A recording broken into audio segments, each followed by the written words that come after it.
Հունիսի 24-ին քաղաքացիական պայմանագրին պատկանող լրատվամիջոցը CVKM-ը հրապարակեց մի փաստաթուղթ, որը ներկայացվեց որպես հեղաշրջման պլան։ CVKM-ի պնդմամբ այդ փաստաթուղթն ընդդիմության ներսում իրենց վստահելի աղբյուրներն են փոխանցել։ Քննչական կոմիտեն հաղորդեց սրբազան պայքարի կողմից ահաբեկչական եւ իշխանությունը զավթելուն ուղղված գործողությունների բացահայտման մասին։ Այսօր վաղ առավոտից խուզարկություններ սկսվեցին Բագրատ Գալստանյանի եւ շարժման այլ աջակիցների տներում։ Ազգային անվտանգության ծառայությունը բերման ենթարկեց սրբազան պայքար ընդդիմադիր շարժման առաջնորդ Բագրատ Գալստանյանին։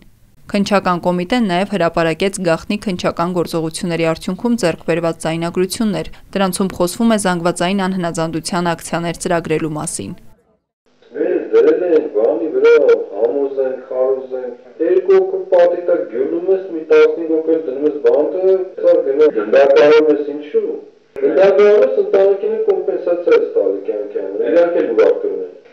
Իրավապաշտպան Ռուբեն Մելիքյանը կատարվողը քաղաքական ուղղորդում է որակել, տեղեկացնելով, որ պաշտպաններին արգելում են նախաքննական տվյալներ հրապարակել։ Ինձ նախազգուշացրել են, վստահ եմ մյուս բոլոր պաշտպաններին են նախազգուշացնելու, սա կարևորագույն խնդիր է նաև լրատվամիջոցների համար։ Եթե դուք չեք հրապարակելու նախաքննության տվյալներ, մի հրապարակեք եւ